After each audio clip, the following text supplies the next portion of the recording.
Hello, everyone. Welcome to the final episode of Raincoast Conservation Foundation's webinar series, exploring the complex environmental issues currently being faced by governments at all levels and the options to strengthen environmental policy and protection in the Gulf and Howe Sound Islands. My name is Shauna Dahl, and I work for Raincoast as the Gulf Islands Forest Project Coordinator, and I'm going to be facilitating today's discussion. We only have a few people joining us so far, so I'm just going to give a few minutes here to allow folks to join us and trickle in before we really get started here. I think that there might be a little bit of confusion because this is a Thursday session in what was otherwise a Wednesday session. So I think that folks are just kind of queuing up. As you join from either Facebook or YouTube, whatever platform you're using, I welcome you to use the chat box to let us know where you're calling in from. And we'll just give it another minute or so for folks to start trickling in.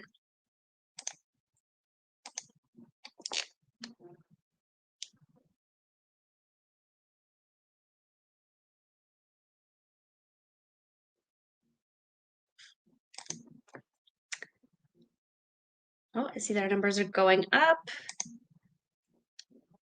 Good to see. So as folks trickle in, I'd like to humbly acknowledge that I'm calling in from the traditional unceded territory of the Algonquin-speaking peoples, the Songhees and Esquimalt nations. That said, I usually work on the unceded traditional territory of the Wasanich nations on the Southern Gulf Islands. And I know that folks that are calling in today are located across the territories of Coast Salish nations, and I welcome you to acknowledge the territories that you're calling in from in our chat here today.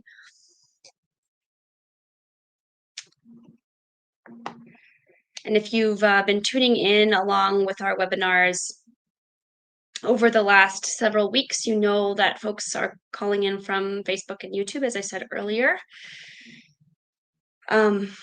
You can put all of your questions and comments in the chat box as they occur to you, and I will be monitoring that chat and collecting questions from everyone so that I can pose those to our expert panel at the end of the session.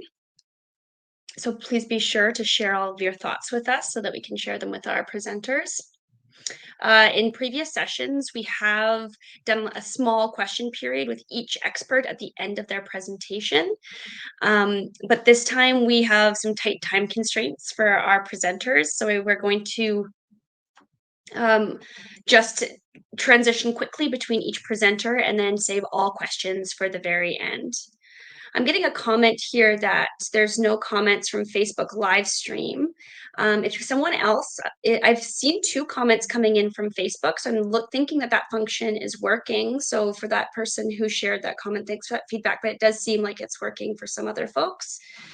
I welcome folks who are calling in from Facebook to use that chat function so I can see that it's working.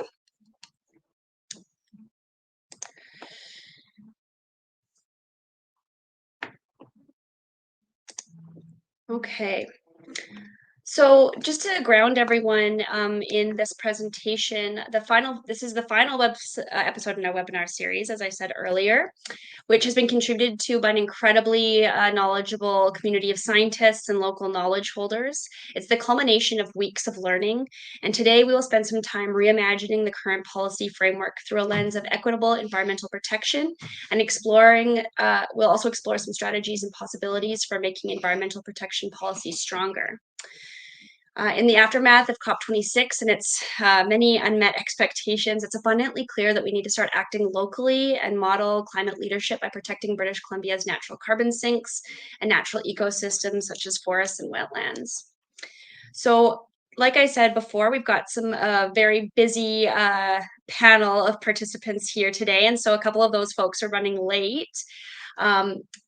But those panelists include Deborah Carlson from West Coast Environmental Law, Kai Chan from the University of British Columbia, and Joni Olsen from the Wasanich Leadership Council.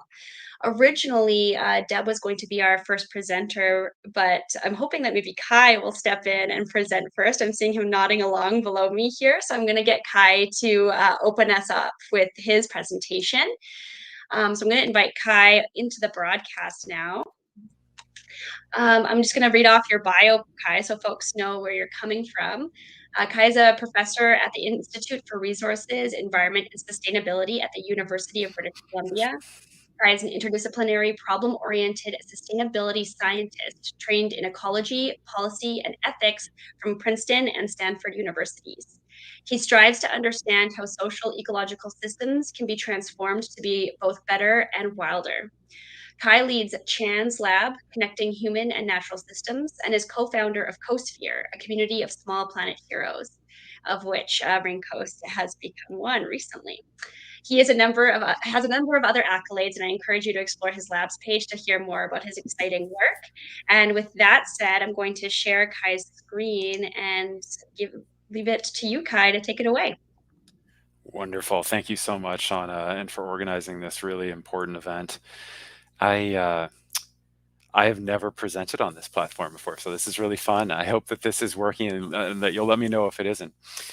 But my role here is really to set the context for the kinds of interventions that we can do at a local scale, including this one that I'm looking forward to learning more about when Deb talks in particular.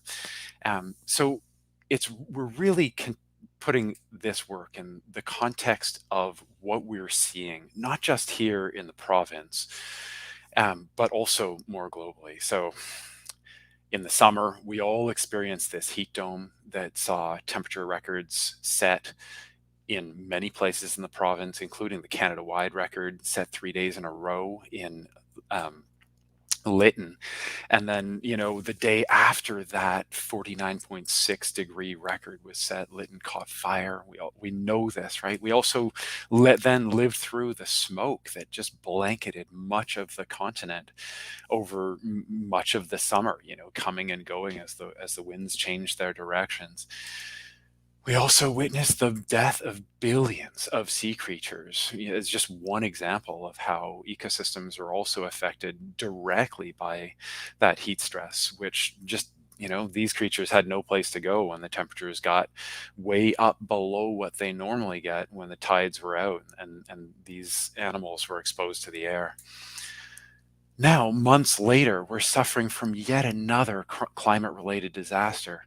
And interestingly, you can trace the roots of the flooding and landslides and mudslides that we've seen partly to the fires themselves in terms of the hydrophobic chemicals that got under the top layer of the surface and that contribute to much more rapid runoff from the land than we would normally have, as well as, of course, to climate change through this greater likelihood of stronger atmospheric river events, which we've now had 4 of in the last 3 weeks, as well as the logging that contributed to destabilizing slopes, including for the construction of pipelines. This is a picture here of a space where some trees had been brought down for the sake of the construction of the TMX pipeline, which it seems may have contributed to this mudslide that then buried one of the highways.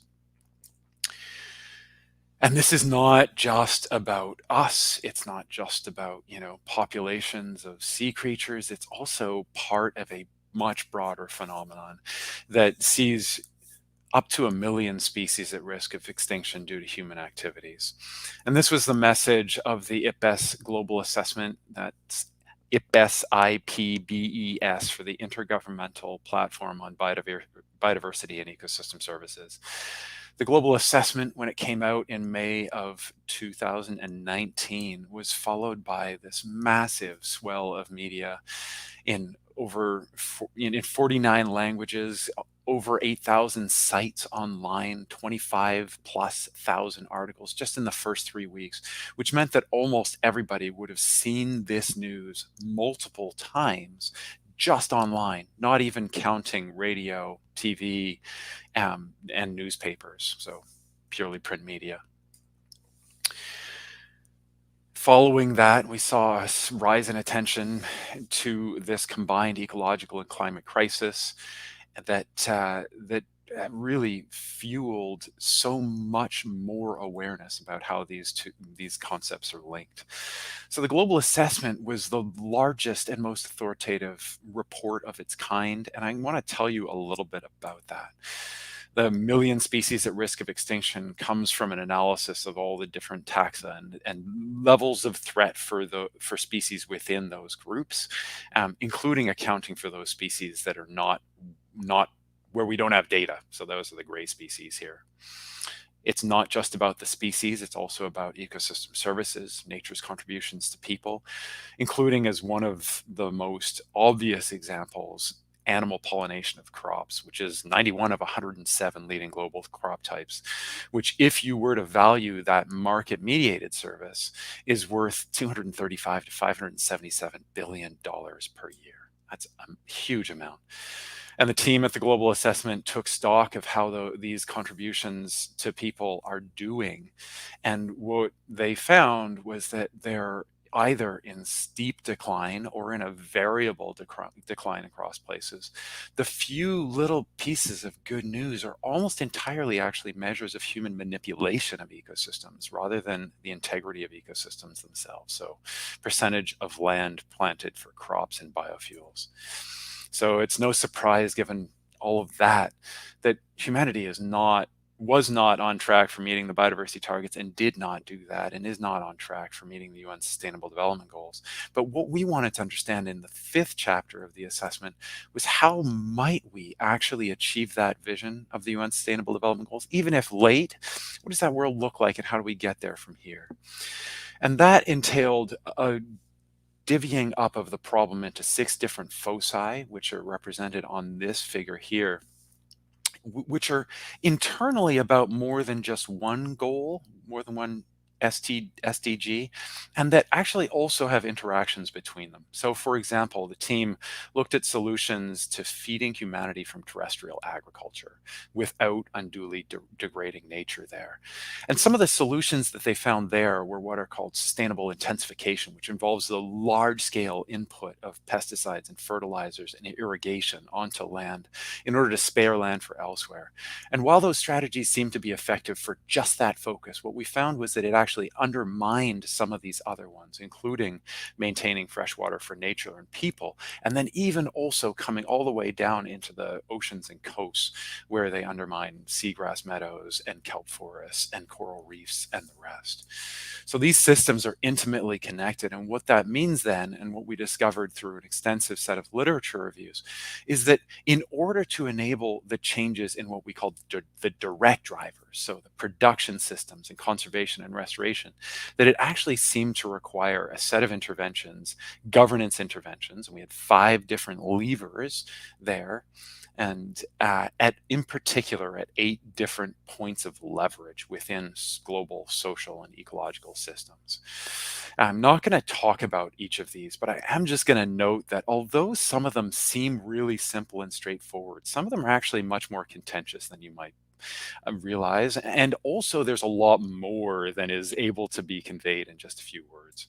So reducing total consumption and waste is actually something that the IPCC has never called out, right? And so the fact that we were able to bring this to the attention of these world nations and have them agree that it appears to be necessary to reduce total consumption, which means reducing per capita consumption in the global north, and also reining in population growth throughout the world, as well as reining in waste, seems to be a necessary component of these sustainable trajectories, regardless of how well we do on these other fronts. So as a team, we pieced together what those trajectories might look like. And basically, it's a picture of a global sustainable economy that requires both top-down and bottom-up efforts in all kinds of places, including in the Gulf Islands. These, as I said, were contentious ideas, and they were not easy for many nations to swallow. And so some of the most important passages of the text were actually deleted several times over the course of the negotiations.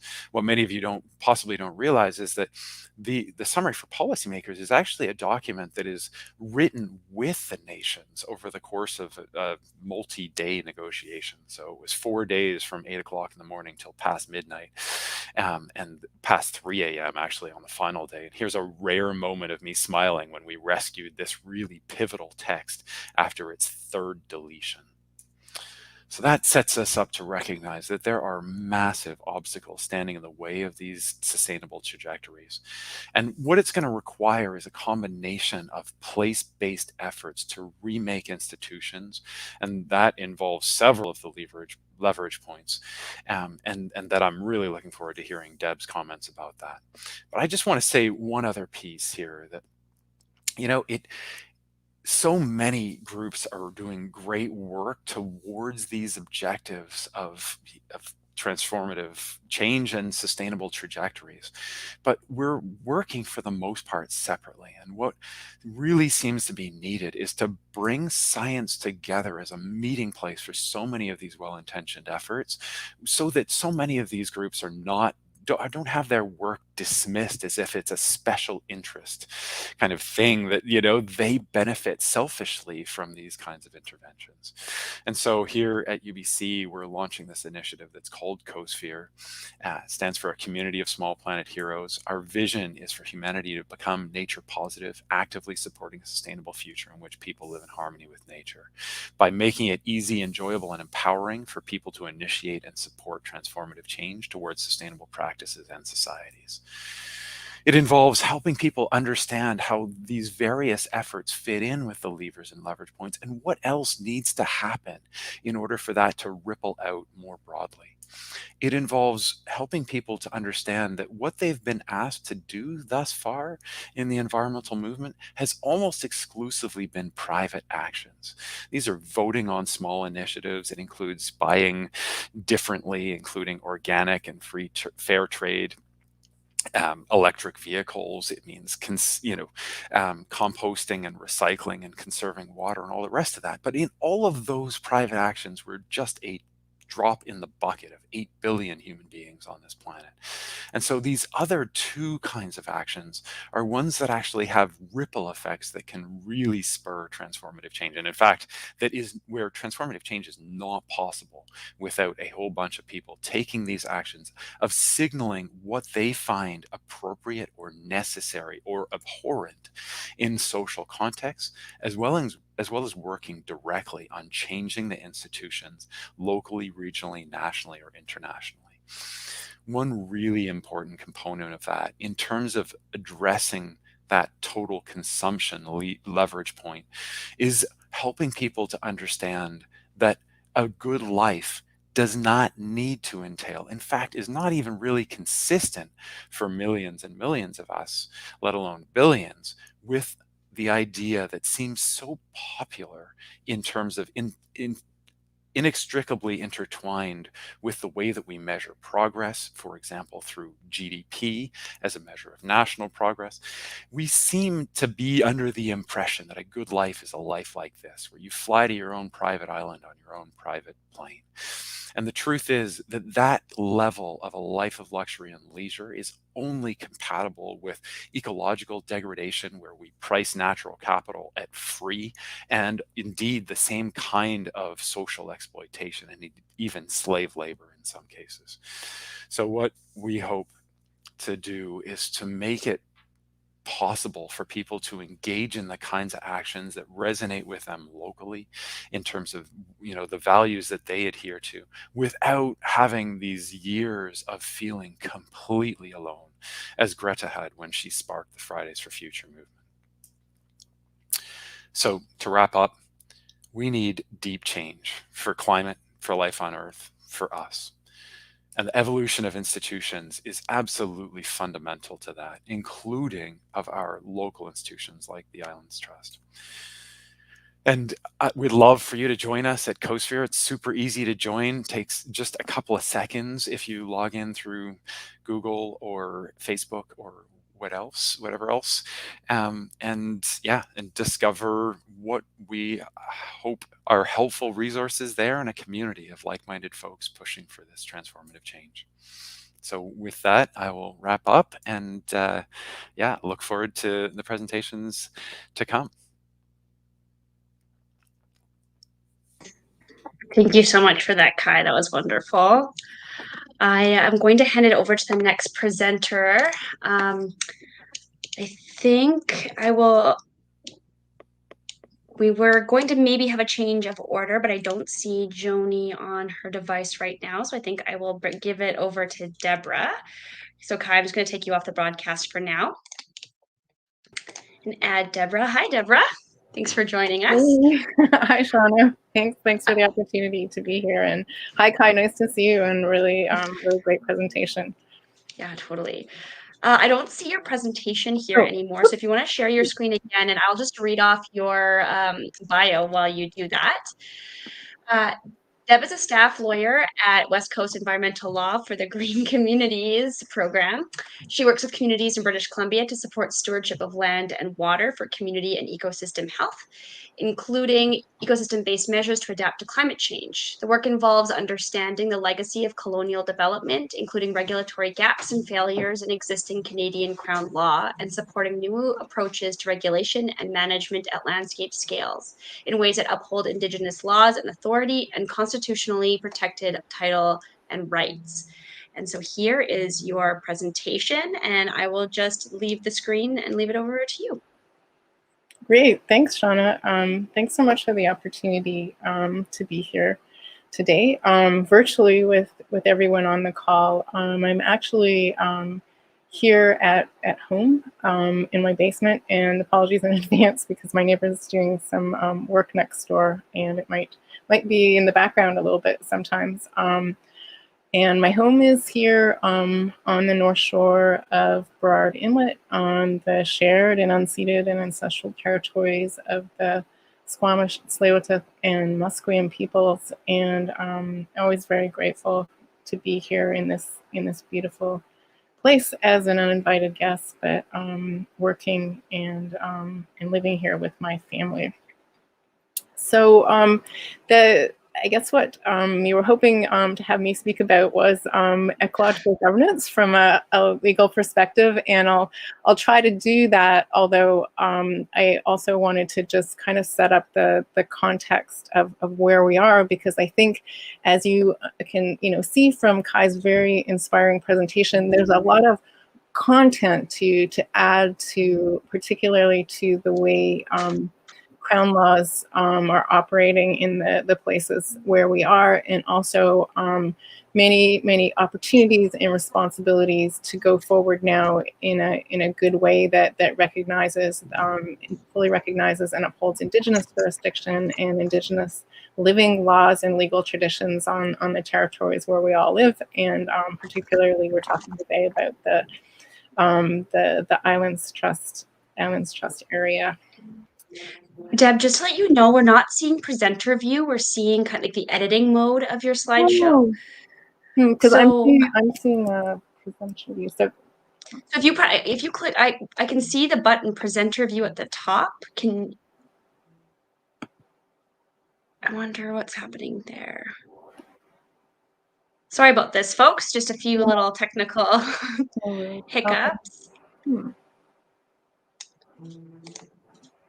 So what am I seeing? So it says presenter view and mirror show to the right, and then over to the left, it says presenter, rehearse, and record. Right. If you press presenter view up there, over there again, do you think that would work?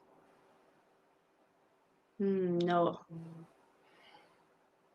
Kai suggests maybe if you go back and choose a different window to share, that might help.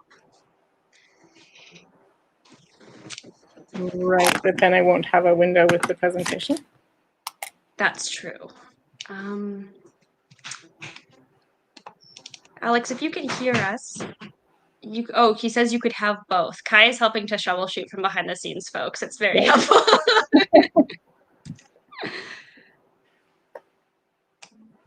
Yeah, technical expertise always welcome here. Absolutely. Here, let's add Kai to the stream and work us through it. So you have two monitors, right? So you No, probably I only have one because I only have one kind of old computer that has Chrome on it. So. Okay, so then you probably won't be able to show both. So you'll just have to start the actual presentation and then share that window. Okay, that's what I was doing. Like, that's all I could see myself. Oh, geez. Alex, our communications manager, says stop sharing the current screen, and maybe if we just try again, that might help. Okay. So now when you share, you should have a chance to share either the desktop or a window, and you should be able to see a preview of what that looks like as well. Okay.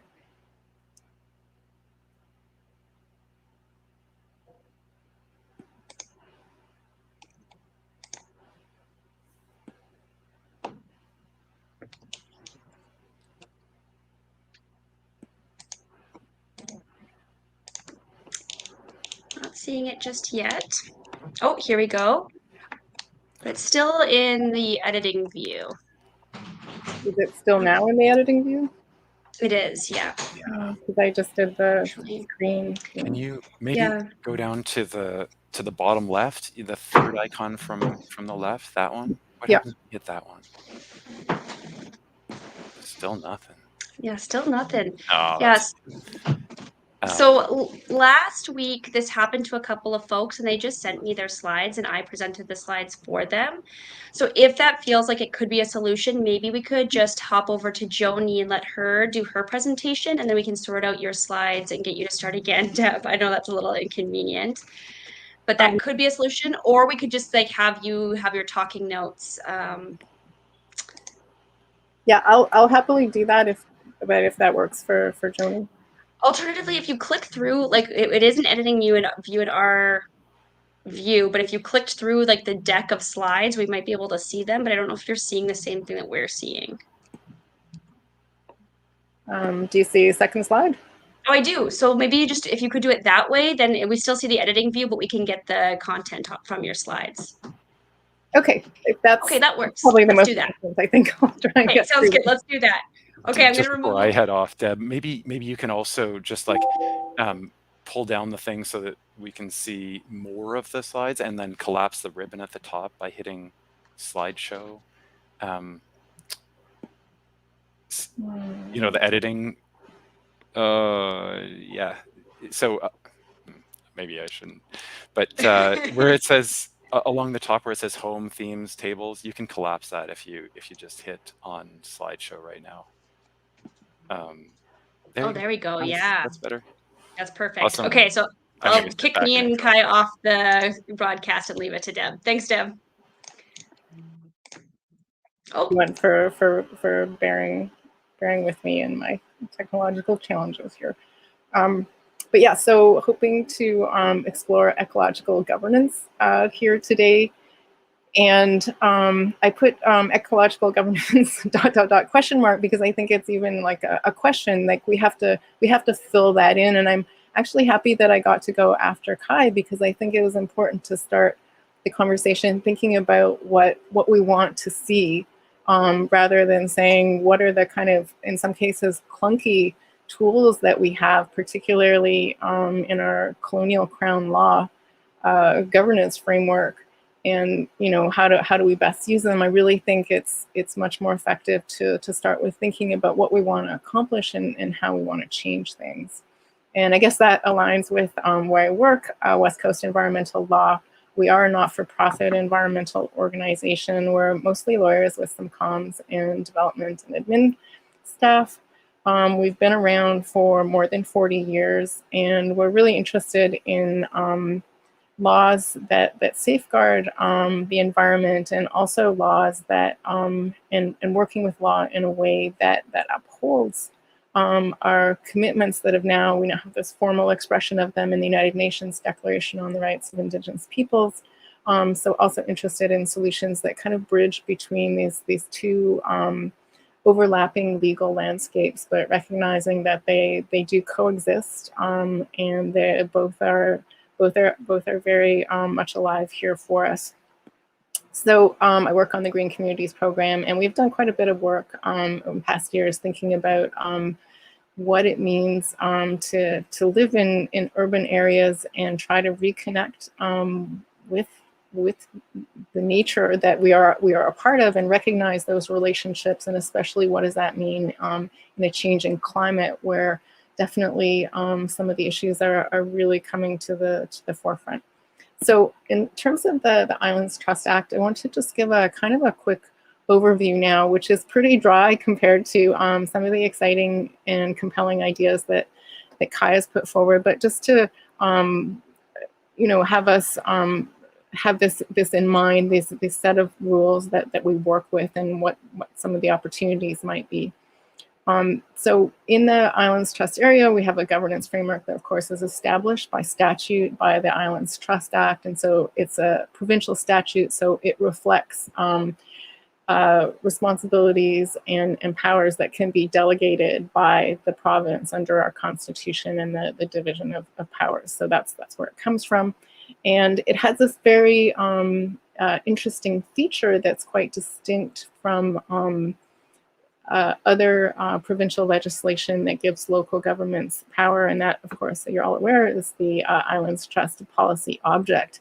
And I won't read out the whole thing, but really the key pieces are this: preserve and protect the trust area and its unique amenities and what that might mean, but a really affirmative mandate to do this work.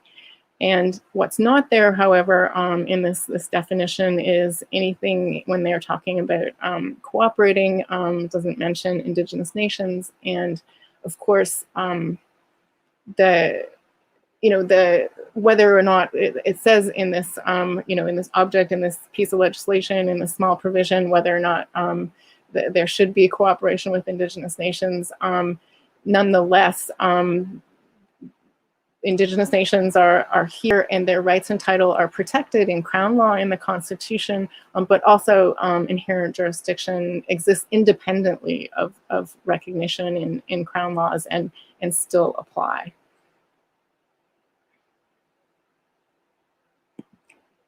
So the policy statement itself, it's a Section 15, subsection 1 of the Act requires a policy statement that essentially articulates how the trust object is going to be carried out, and it also says that it can be different for different parts of the trust area. The policy statement is adopted by the Trust Council and then approved provincially by the Minister of Municipal Affairs. And of course, as you know, there's a process right now underway to review the policy statement, which was adopted some years ago. And then the effect of the policy statement going forward within the trust area is that any bylaws submitted to the Executive Committee and the Trust Council must then be consistent with the policy statement. So just a little recap on the governance structure that's established within the Islands Trust Act. You have the local trust committees on the different islands, and that's two elected representatives. Then you have the Trust Council, which is made up of those all of those municipal trustees. They create then from amongst themselves an executive committee, and then there's also the Trust Conservancy Board, which is a separate organization. But then within this structure, how it works with respect to the impact of the policy object and the trust policy statement, all the local trust committees, they send all their bylaws to the Executive Committee for ultimate approval, and they must be consistent with the policy object and the Islands Trust policy statement. But in the case of municipalities, the municipality of Bowen Island, they only have to send their official community plan to the Executive Council for review of its consistency. But for greater certainty, there is a provision that was added to the Islands Trust Act that says that municipalities as well must consider the policy object when they're adopting any bylaw or issuing a permit or license. So just to be clear that their authority still includes what's in the policy object. And so the way that this operates then, the kind of special preserve and protect provisions of the Islands Trust Act is to, I guess you could say, condition the powers that local governments have within the Islands Trust. So it's not exactly necessarily seen as an extra power to what local governments have elsewhere in BC, but it's a kind of saying like this is the way that you have to exercise those powers. And so The local trust committees have the same powers to regulate the development and use of land that regional districts would have under the Local Government Act, except they have to be used in this way. And then an interesting thing that I came across when I was looking at the Islands Trust Act recently that I hadn't been aware of before was that there is a specific provision in the Islands Trust Act that says that Cabinet can, by regulation, make more powers available to local trust committees that currently exist in the Community Charter and the Local Government Act, other than those that already apply. And so just for clarity around that, the Community Charter is what applies to municipalities generally in the province, and the Local Government Act applies more generally to regional districts. So in addition, so I'm making that so clear, but the municipalities also have the planning powers and the land use regulation powers under the Local Government Act, but then the Community Charter gives them some kind of broader powers in some cases. For example, an issue that's come up around tree protection. The Community Charter gives local governments the ability to regulate tree protection on private property within their boundaries, not just on public property, public municipal property, that is. So that's a kind of interesting piece that Cabinet could just add that. And in fact, in the Islands Trust regulation, there are already some specific powers that under the Local Government Act and the Community Charter, aside from the planning powers, that most of them relate to kind of administrative things that are already assigned to governments within the local within the Islands Trust. So, but getting to the heart of things here, and not wanting to spend too much time, because I think it will be more interesting to have some discussion around this, and also to hear from Joni and her perspective on this from the Saanich Council point of view. But what is the content then that we could put into what we have here, and also how does it go forward in a way that fully recognizes Indigenous jurisdiction as well, which will be an essential part of any solution that's arrived at. So, what is ecological governance? Well, we don't really have a definition for it. But trying to think of some of the elements of what it could entail. First, obviously, legally, we have the policy object and the preserve and protect trust area mandate, which is distinct, and I think we could see would align with protecting ecosystems and really recognizing human nature relationships as well. In the Local Government Act, in the planning section, when there's an official community plan, there is a requirement to include greenhouse gas reduction targets. So that's another piece, a little piece of the climate change management from a mitigation point of view. It doesn't say what the limits are and targets are supposed to, or what the targets are supposed to be, rather, but it does require them. We have the Heritage Conservation Act, which is the provincial legislation that aims to protect archaeological cultural sites. It's not perhaps not the perfect piece of legislation, but again, it is something that is there and kind of can be used in helping to protect the really deep history of the region. And then we have of course, very importantly, and it's last but it's not least, meant more like in a foundation way, we have the Declaration on the Rights of Indigenous Peoples Act, which essentially aims to bring into force the United Nations Declaration on the Rights of Indigenous Peoples in BC, and all laws going forward are meant to be consistent with the United Nations Declaration according to this act. And we haven't really seen this in action yet, but it's there. So that is helpful to have that in Crown law as well.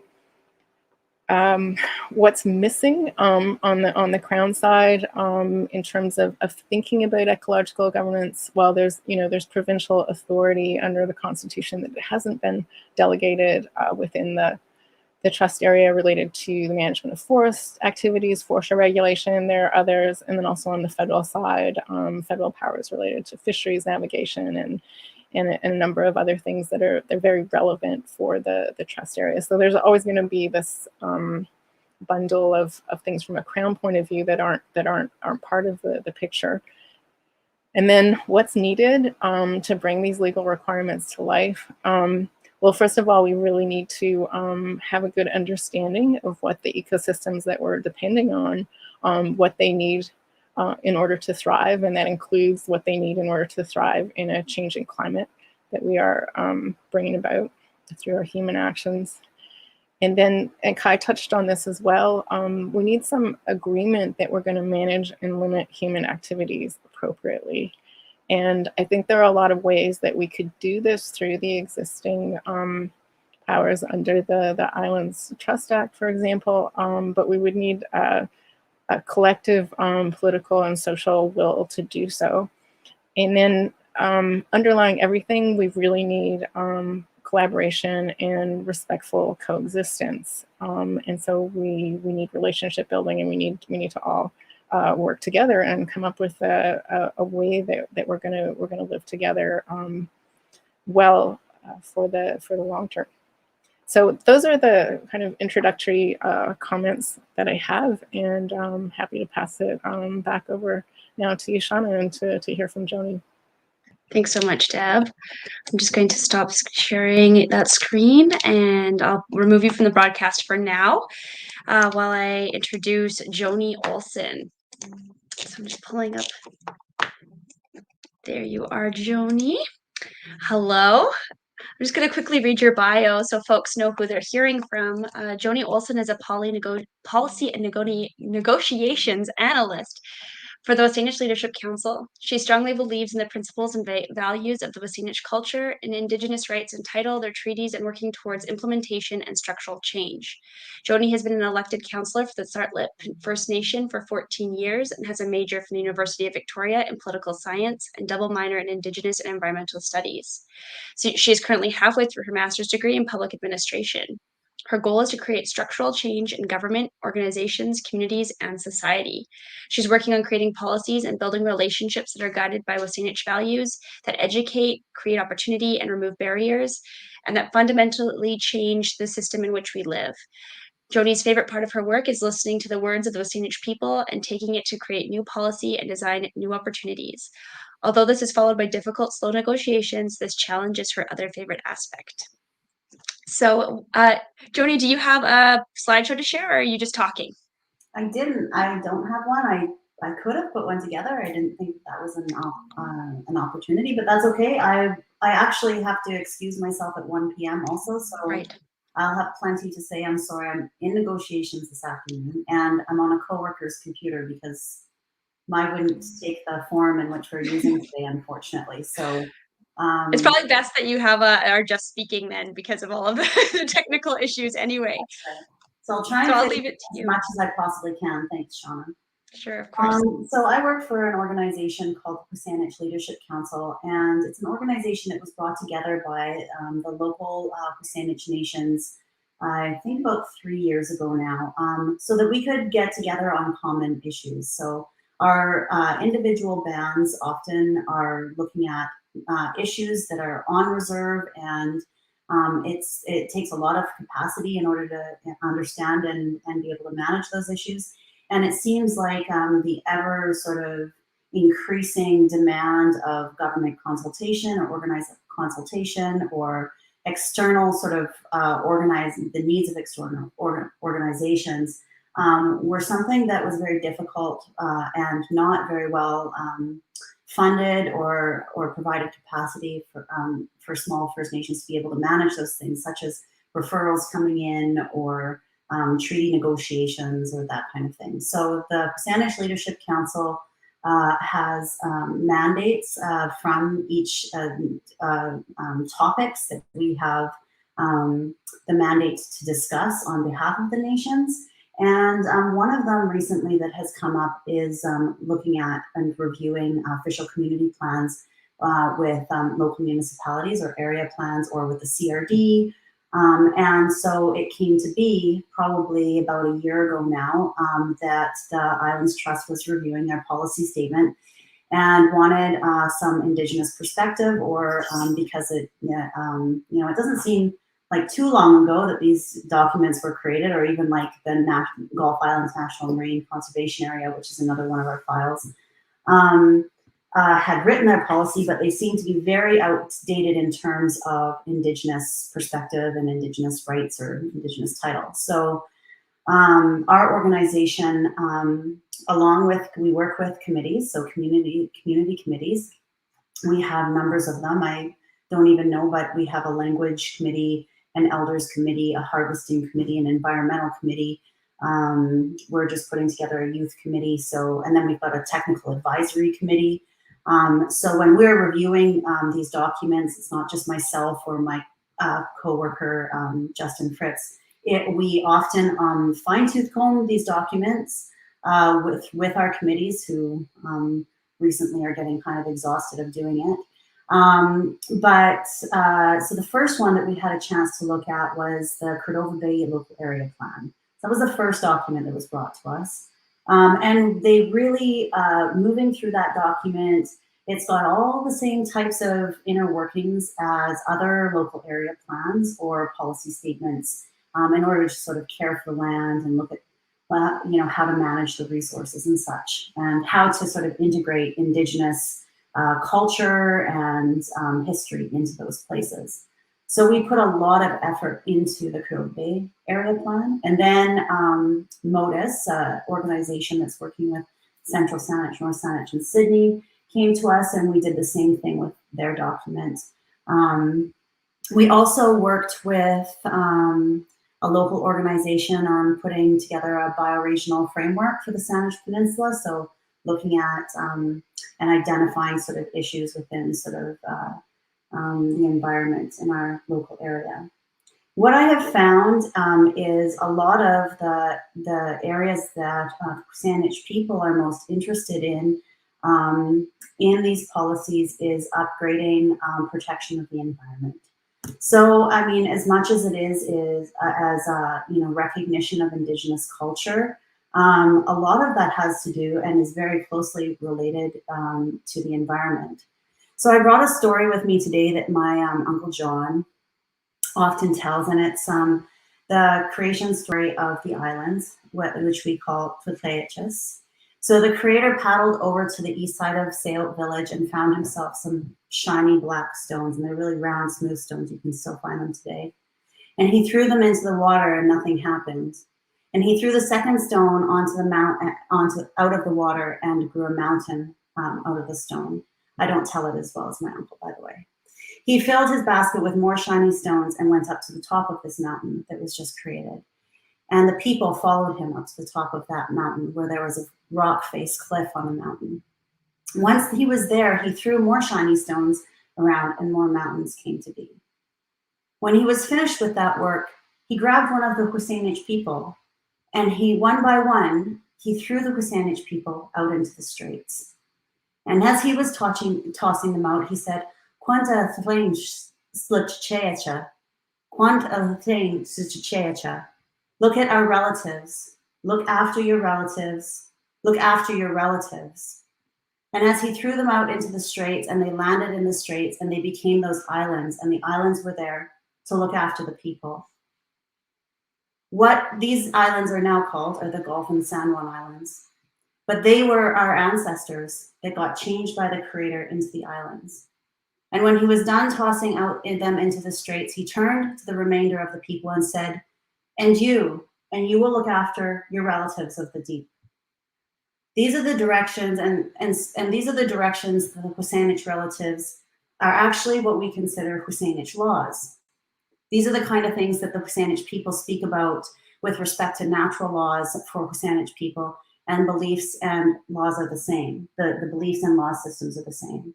So I thought that because we're talking about the Islands Trust, that the story about the creation of the islands was a really important one to bring forward, because the relationship that you have with your relatives are the relationships that we feel we have with the islands.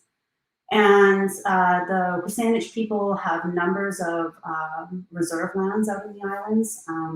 The Sartla First Nation on Main Island and Pender and Saturna. So lots of our nations have pieces of land out on the islands. And that relationship that we have with them historically was a traveling relationship. We used to go and stay out on the islands on a regular seasonal basis, and sometimes live there year round also. So it says that the names I have, the rest of the story was the names of the Kusanich people have for the different parts of the natural world are relative terms. So for instance, in Sinchothan, the word for salmon is older cousin, while the Sinchothan word for deer is grandson. And the word for island means relative of the deep. And the boulder means my gift. And Sinchothan, the word for earth means the wish for the people.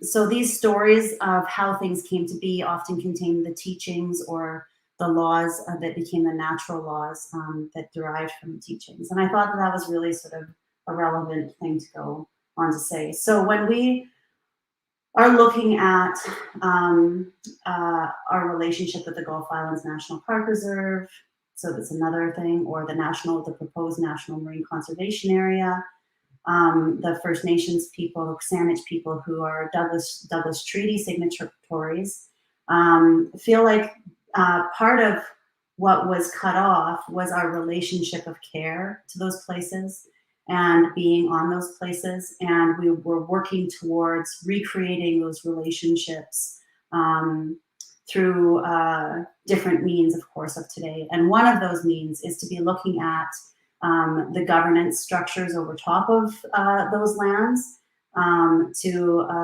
hopefully make sure that they're being cared for properly. The other things that we're doing is within all of our nations, actually, now that the Sartla First Nation is included, is we're creating stewardship programs to get our people back out into stewardship positions. Some of the nations up north have stewardship programs that put First Nations people back out on the water to sort of care for these things. Some of the policies that we look at that are problematic within municipalities and possibly within the Islands Trust, if I'm remembering correctly, have to do with pollution. And one of the polluters that we found challenging in our territory is septic systems. And they seem kind of harmless to begin with, but in talking with North Saanich and Central Saanich, we talk about agricultural land and food security and how important food security is to and even more so now as we sort of see the climate changing and highways being taken out, and we can all sort of relate to food security. Food security for Indigenous people was not agricultural lands. Food security was the ocean and the beaches. And so there's a conflict there when we talk about food security because we don't have the same idea of it. And what it comes down to is that agricultural land and septic systems, so they're two of the highest offenders, often are the ones that are polluting the beaches. And so there's sort of the living with septic, and there's also food security for Western society in terms of industrial agricultural sort of land use, and food security for Indigenous peoples with the care of the ocean and the care of our beaches and sort of watersheds. So a lot of the time when we were looking at the bioregional framework or the policy statement for the Islands Trust or the policies under the official community plans, they very much had to do with healthy watersheds, healthy beaches, healthy oceans, and the offenders of those things, and managing the offenders, and often they're people. So instead of the way that society has viewed management in the past in managing the land and the resources, Indigenous laws often focus on managing people and people's behavior. And I did hear that mentioned earlier on today, and I was very excited to hear that because that is one of the models that we look at also within Indigenous law. Such as, one of the things that we're looking at in terms of, the Gulf Islands National Park Reserve and the National Marine Conservation Area is, are those models the best for care? Do they have the high enough standards that we would like to see? And in some areas they don't. So Indigenous organizations are saying things like, is it a tribal park? Is that a better way of managing land? Is it legal personhood like they've done in New Zealand and in very few places, but beginning to look at in Canada, and giving rights to the land, giving rights back to the land. And that aligns with Indigenous culture and perspective and Indigenous law.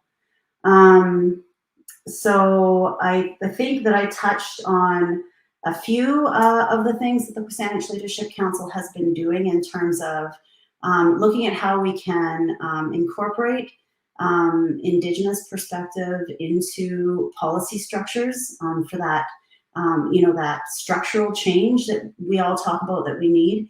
And what are those cultural values and how can they, fit into those sort of different structures? And a lot of them have to do with managing human behavior, where we tread lightly, and giving our relatives, as we see them, the rights to be healthy environments and to not be overused or abused.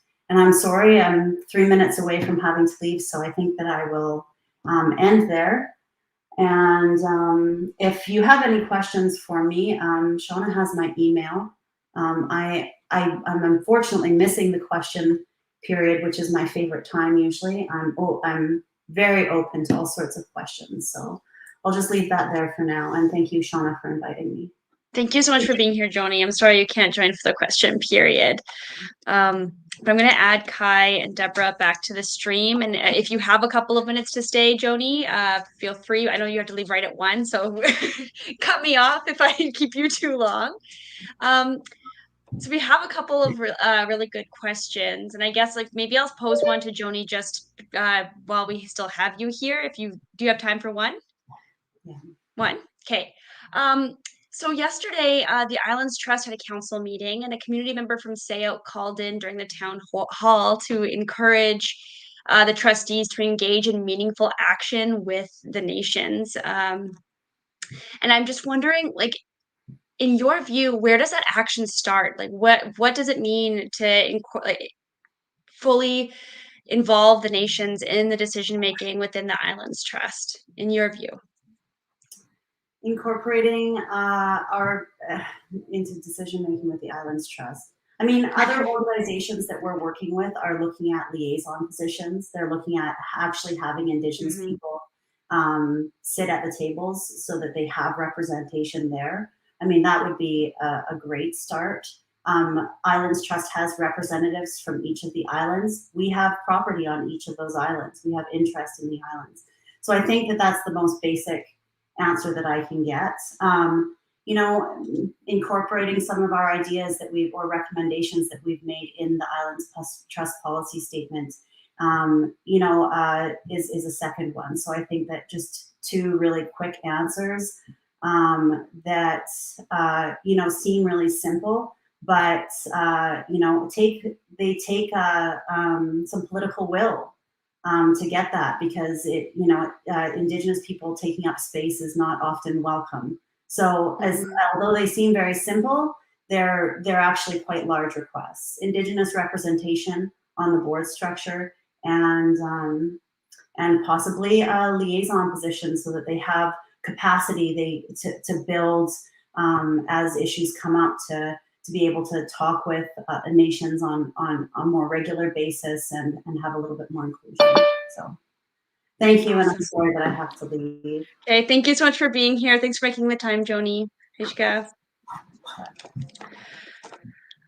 So that's a really important note that Joni made. She talked about the political will, and that's something that Deborah, you also touched on in your presentation. In your opinion, and I guess Kai, feel free to weigh in this as well. How do we drum up that political will? What can the average person do to really try to push that political will into existence? Do you That's a want to big start with that, question. Sorry, I just taking a deep breath and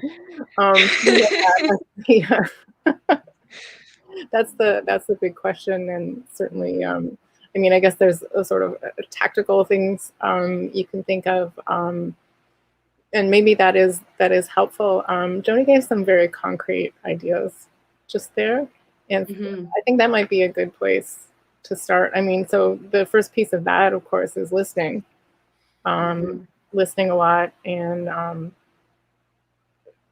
trying to match your actions to what you're hearing. And it's really helpful that those particular recommendations were so clear, because I think if we had the nations involved in the decision making, it would start to look quite a bit different if you reflect on what Joni shared so effectively in such a short space of time about the creation story of the islands and the relationships there, and just a obviously different worldview than to what is embodied in the Crown legislation. But getting those voices onto the board would be something pretty interesting, I think, if people could get behind that.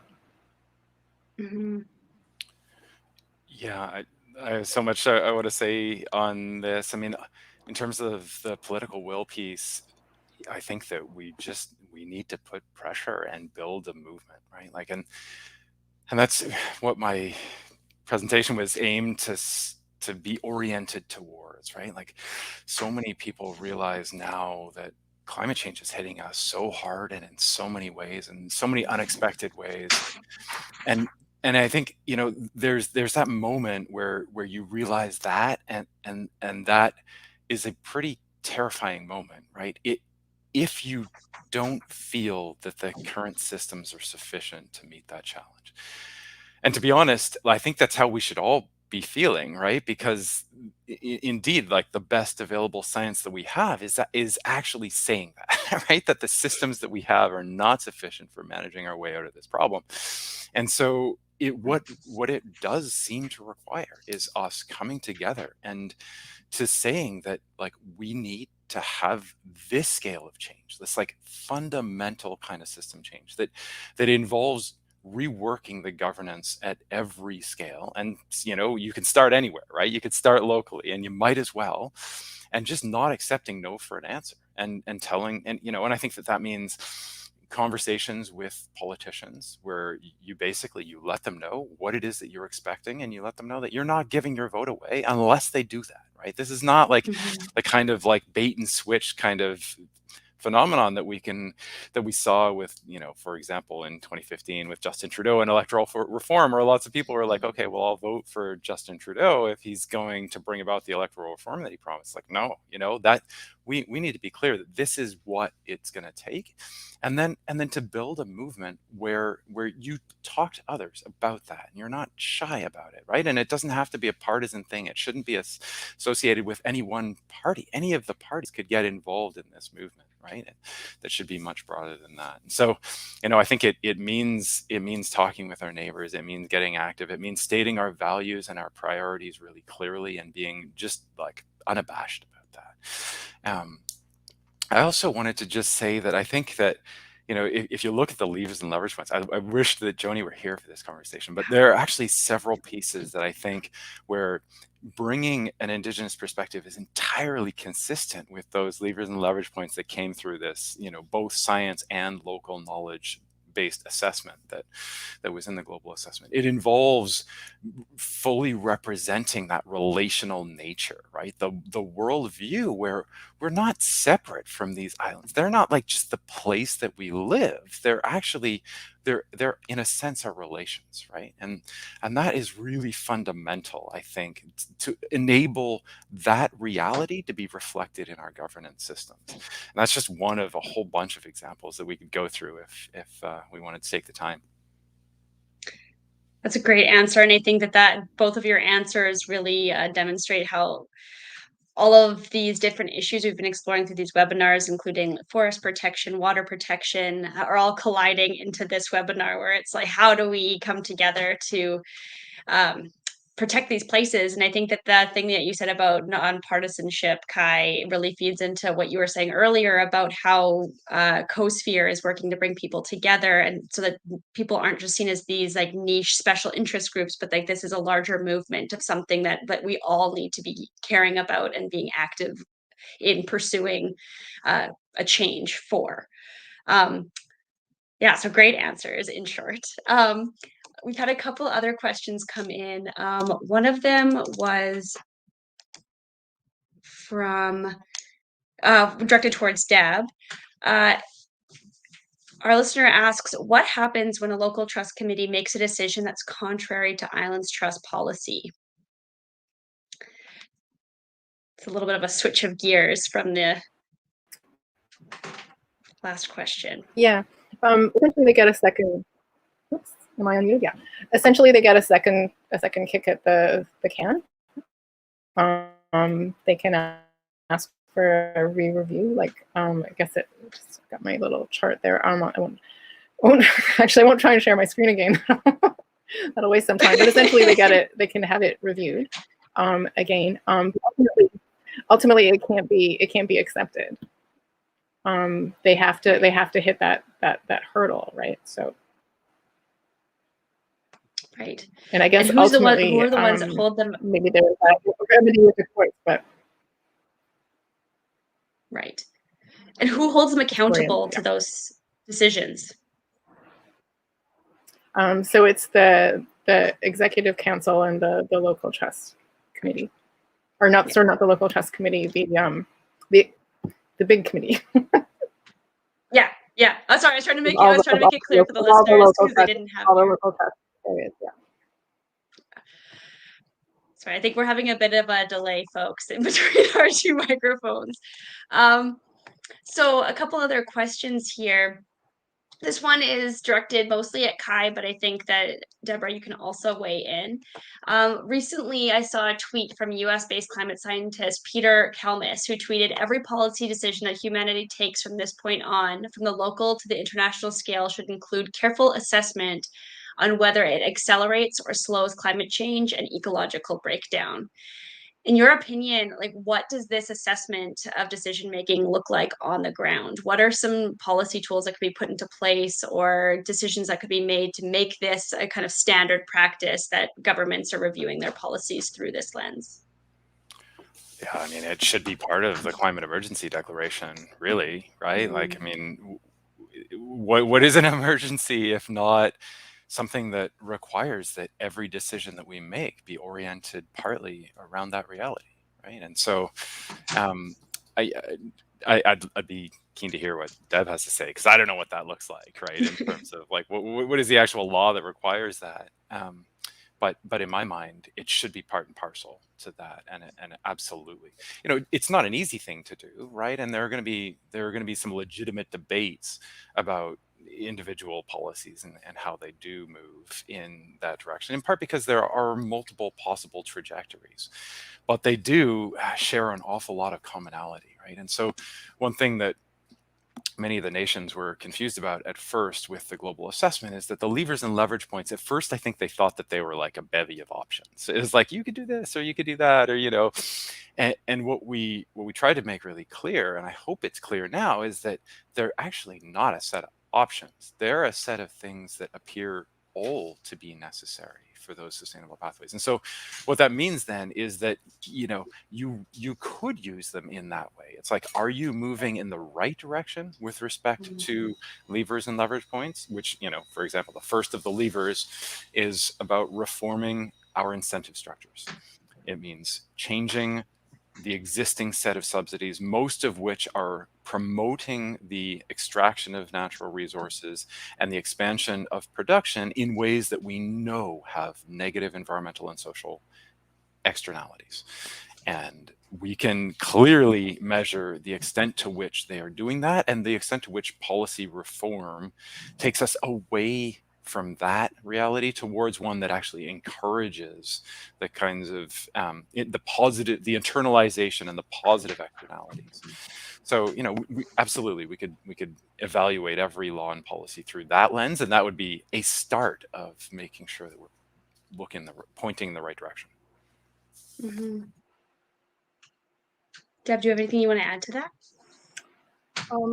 Yeah, I think this idea of the climate lens is a powerful one, and thinking about how to operationalize it, it is a little bit challenging. Think about it in terms of, say, like the Federal Impact Assessment Act for large projects, like trying to take into account climate impacts in that analysis. But taking it down to the local level, like where does it fit in, and how do you capture lots of small things that on their own don't seem large, but add up, which is a problem generally with our law. And the way that we deal with those types of issues usually is we wait for something really awful to resolve. Like, we wait for the harm to resolve, and then we use that as a signal. Whereas, like Joni was saying, Indigenous law more typically just thinks about managing human activities in a good way from the outset, so you don't kind of get into these situations. So it's a shift in thinking. But from just a kind of practical point of view at the local level, you could put this type of requirement into the official community plans. You could put it into the policy statement.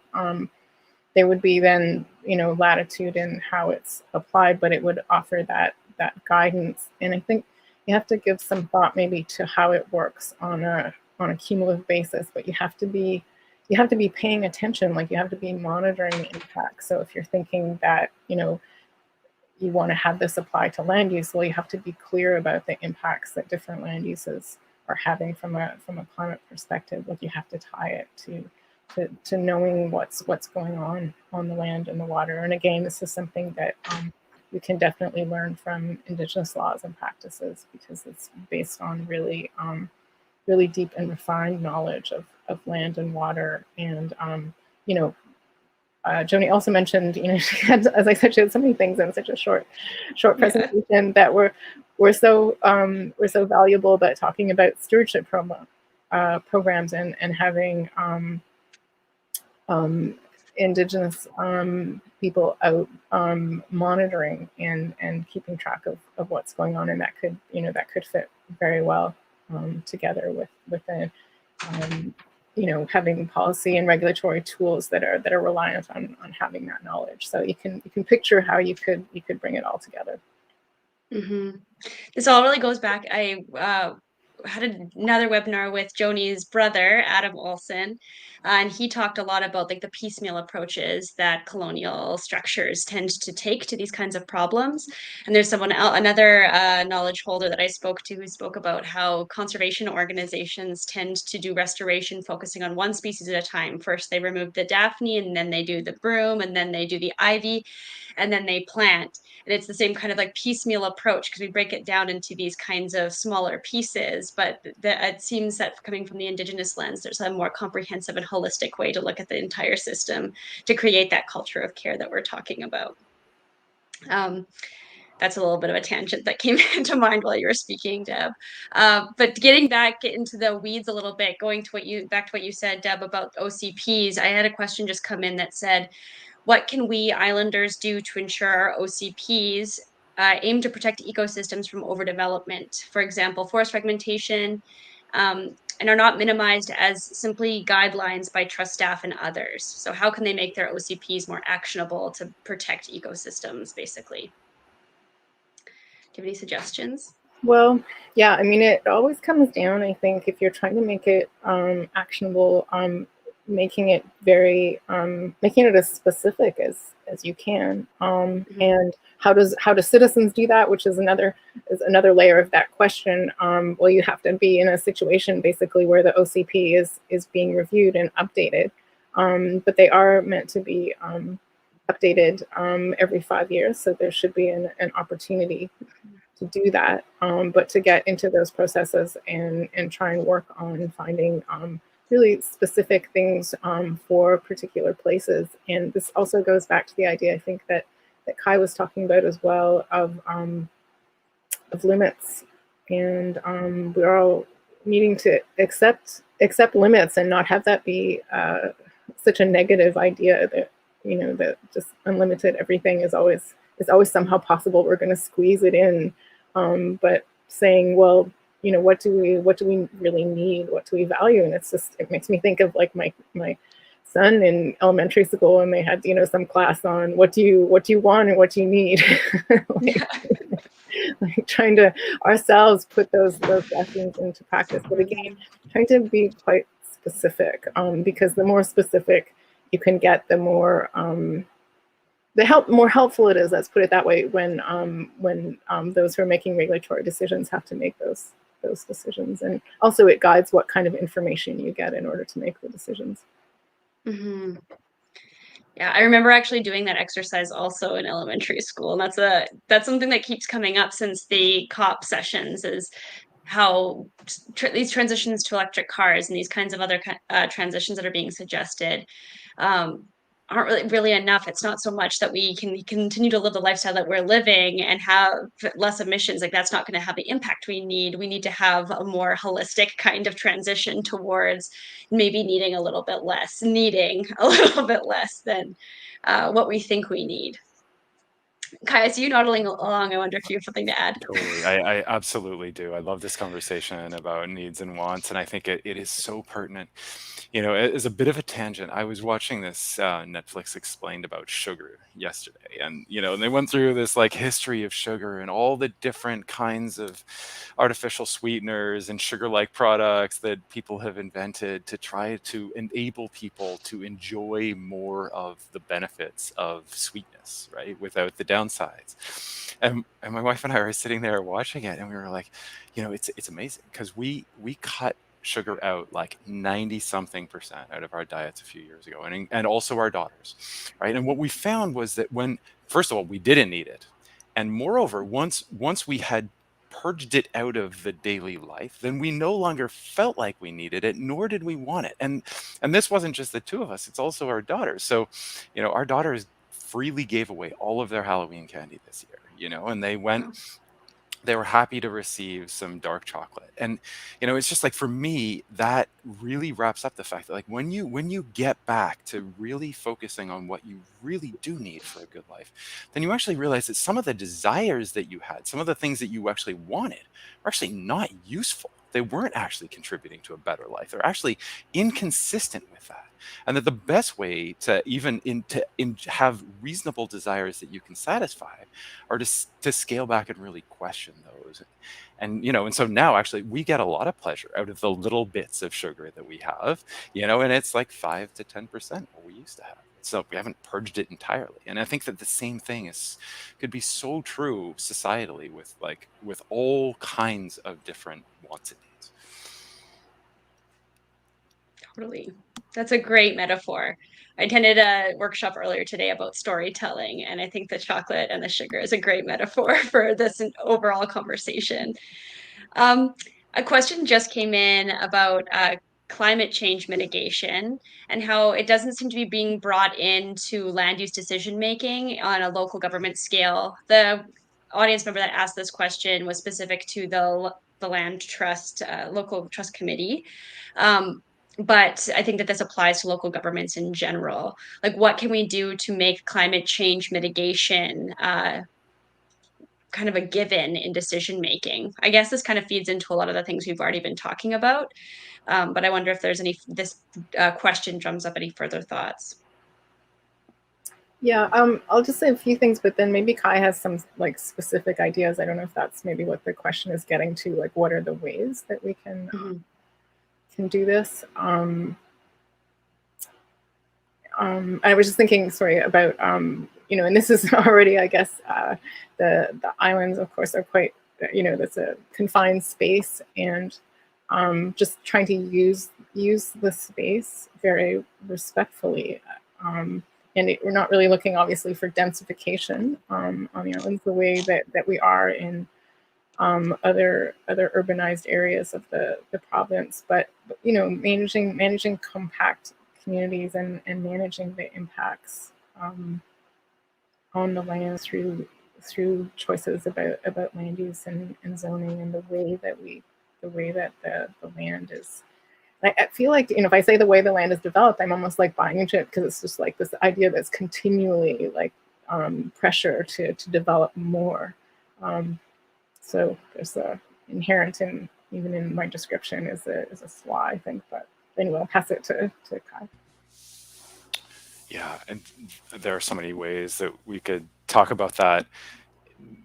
We talked about it earlier in terms of one mechanism might be to actually mandate that every decision that the municipality makes has to be interpreted partly through that lens of climate mitigation, but also I would extend it to also addressing the broader ecological crisis, which would include the effects of infrastructure, etc., on the environment more broadly, not just on climate.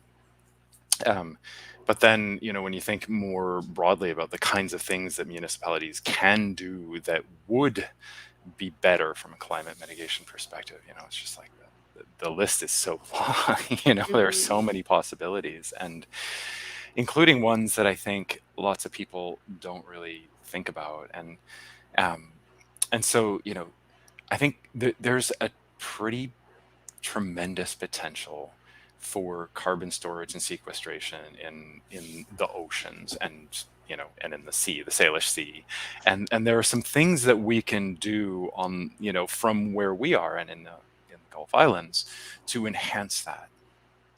And for me, it's a rewilding, basically, that our systems were actually really well engineered to store and sequester carbon historically, and the way that we've changed them has really interrupted that.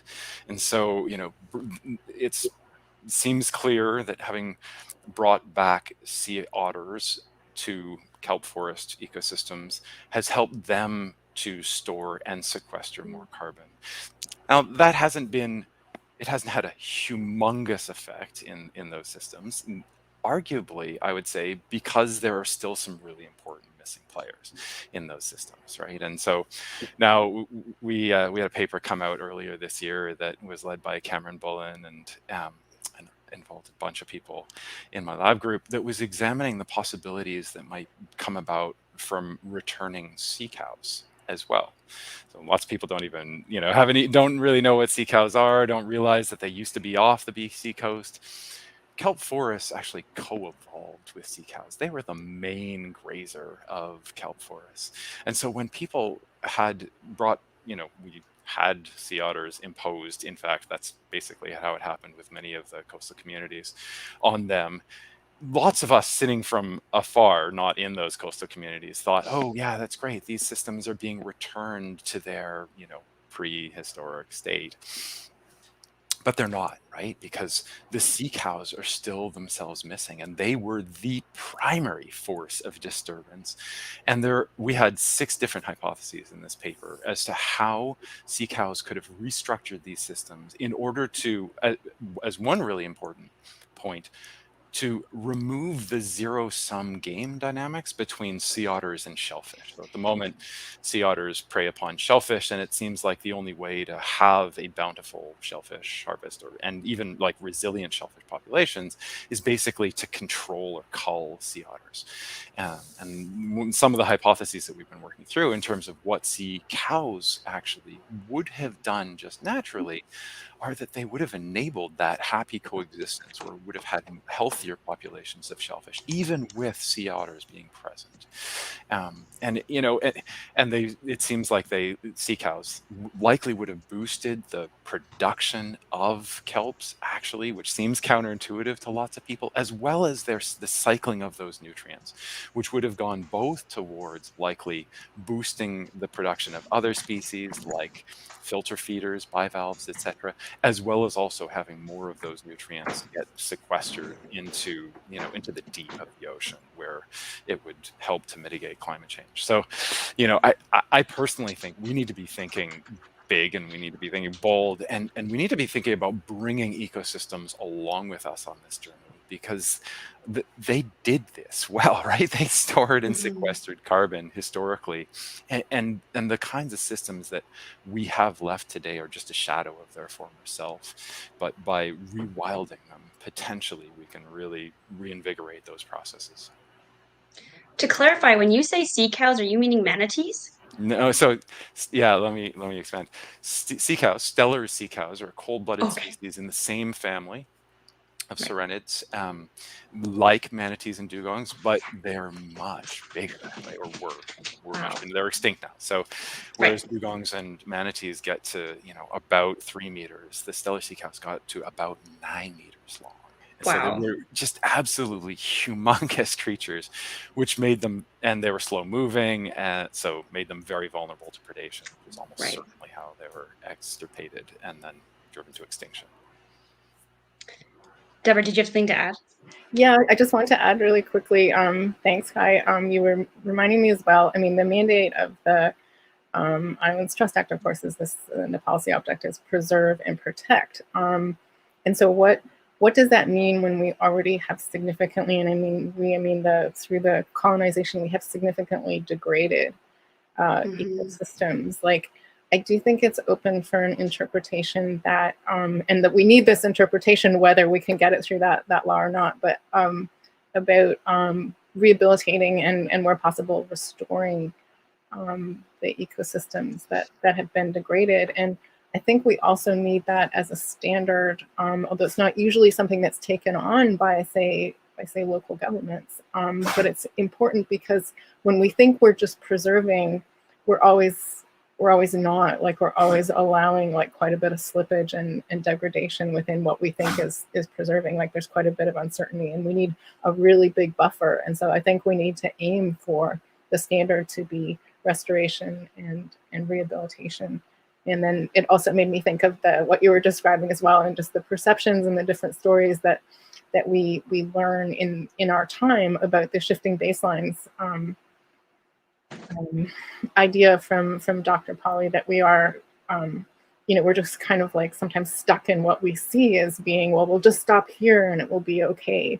But we're already, in a state where, from the ecosystem point of view, we need to, build back rather than degrade further. So it's not safe to stop here. So I have one last question that kind of comes from something that Joni said in her presentation, and we only have about 2 minutes left. But she spoke about the rights of nature or legal personhood for land, and that's something that's been enacted in New Zealand. And I know that David Boyd, who's an environmental lawyer that lives in the Gulf Islands, talks about quite a bit. And I wonder if that feels like a feasible way forward for some of this work. Does that feel like something that could happen in Canada? And does it feel like that would be a good addition to a new policy framework of ecological governance? Well, it does happen in Canada. The Magpie River in Quebec was Right. recognized as a person with, I think, nine specific rights, led by the Innu Council there, which is super interesting development. And yeah, I think we need to think about definitely different ways of approaching this through when we're thinking on the Crown law side, like how can we expand the role of nature and recognize that relationship that we have, that we can't just take all the time. Mhm. You know. Yeah, David Boyd is a colleague of mine at RES at UBC, and yeah, I mean, he and I have talked about this. David was one of the co-authors on that chapter that I talked about, and so we absolutely incorporated some of these ideas because they're fundamental, right? Like this is where it really needs to start, is in terms of both the rights of nature as well as the rights of people to a healthy environment. Both of those are not being provided; they're not being met under the current system. And that needs to change. I totally think it's feasible. I think they've done a good job of testing it out in a few places, originally in New Zealand, but also in some of the South American countries. And, you know, it's time for us to start trying it out as well. It's not going to be without hiccups, right? Nobody can expect that it's just going to work exactly as planned, right? But it's something we should just get started on because it's the right thing to do. I have about 15 more questions for you folks, but we're out of time. This has been an incredible discussion and I think a great way to wrap up this series. Thank you so much for joining us. It's been a pleasure. And yeah, folks, if you have outstanding questions, I'm sure you can send them to me and I can try to forward them on to our speakers. Maybe they'd be willing to answer them for you. I'm volunteering you for that role, but we'll see. So thanks, everyone. We'll see you later. Thank you. Thanks.